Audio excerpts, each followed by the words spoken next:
महिला आरक्षण बिल संसद के दोनों सदनों से पास हो गया है। अब यह कानून बन जाएगा और इससे राजनीति में महिलाओं की भागीदारी बढ़ेगी। बीते 27 वर्षों से महिला आरक्षण लागू करने की बात हो रही थी, पर मामला लटकता रहा था। पर अब यह बिल कानून बनने की प्रक्रिया में है। हालांकि तकनीकी अड़चनों की वजह से इसे 2029 तक लागू किया जा सकेगा। बावजूद इसके महिलाएं इसे लेकर खुश हैं, क्योंकि इसके अमल में आने से राजनीति में महिलाओं की भागीदारी तो बढ़ेगी ही, उनका कद भी बढ़ेगा। इससे समाज में महिलाओं का सम्मान बढ़ेगा।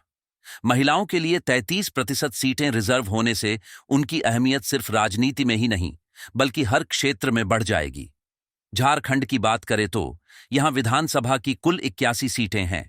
इनमें से 27 सीटें महिलाओं के लिए रिजर्व हो जाएंगी।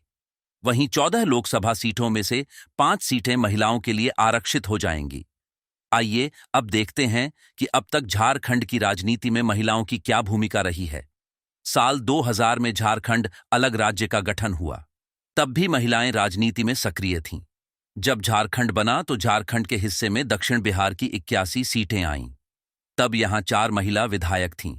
इनमें से एक जोबा मांझी तब की बाबूलाल मरांडी की सरकार में मंत्री भी बनी।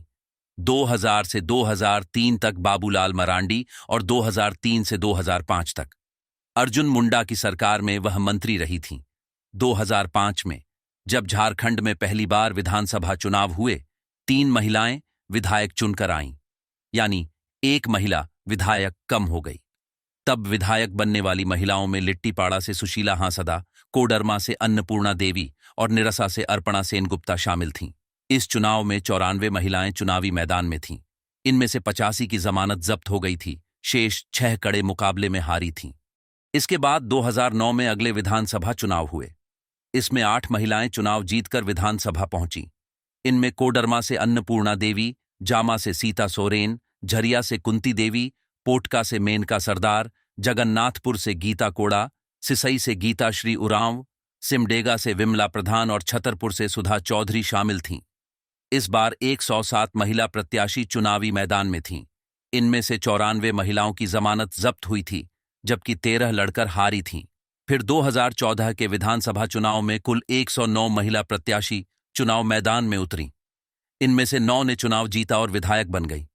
इन महिला विधायकों में लुईस मरांडी, गंगोत्री कुजूर, निर्मला देवी, नीरा यादव, सीता सोरेन, विमला प्रधान, गीता कोड़ा, मेनका सरदार, जोबा मांझी शामिल हैं।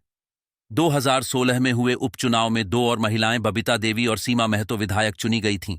तब झारखंड विधानसभा में महिला विधायकों की संख्या 11 तक पहुंच गई थी।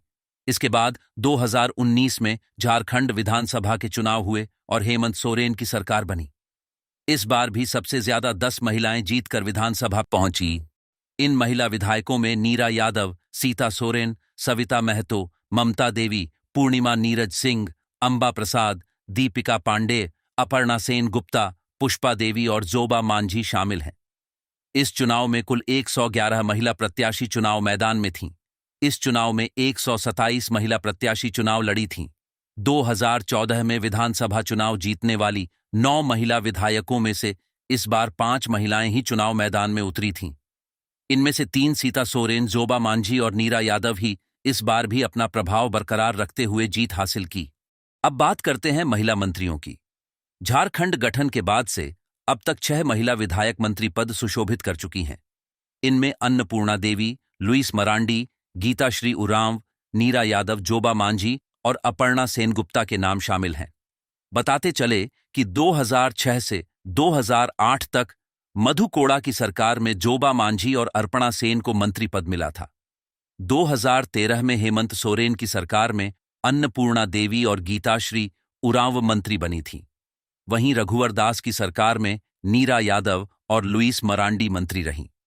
2010 में जिला परिषद की उपाध्यक्ष बनी नीरा यादव 2014 विधानसभा चुनाव में पहली बार भाजपा के टिकट पर विधायक बनी थीं और विधायक बनते ही उन्हें मंत्री पद भी मिल गया। अब पूर्व शिक्षा मंत्री जगन्नाथ महतो की पत्नी बेबी देवी डुमरी से चुनाव जीत कर आई हैं। हालांकि चुनाव होने से पहले ही उन्हें मंत्री पद मिल गया था। इससे ये तो स्पष्ट है कि महिला आरक्षण कानून लागू होने के पहले से ही महिलाएं अच्छी खासी संख्या में राजनीति में सक्रिय हैं। ये आंकड़े ये बताते हैं कि महिला आरक्षण कानून लागू होने के बाद राजनीति में महिलाओं की संख्या और बढ़ेगी। इसका फायदा ये होगा कि महिला हित की बात सदन में बड़े ही जोर शोर से रखी और सुनी जाएगी।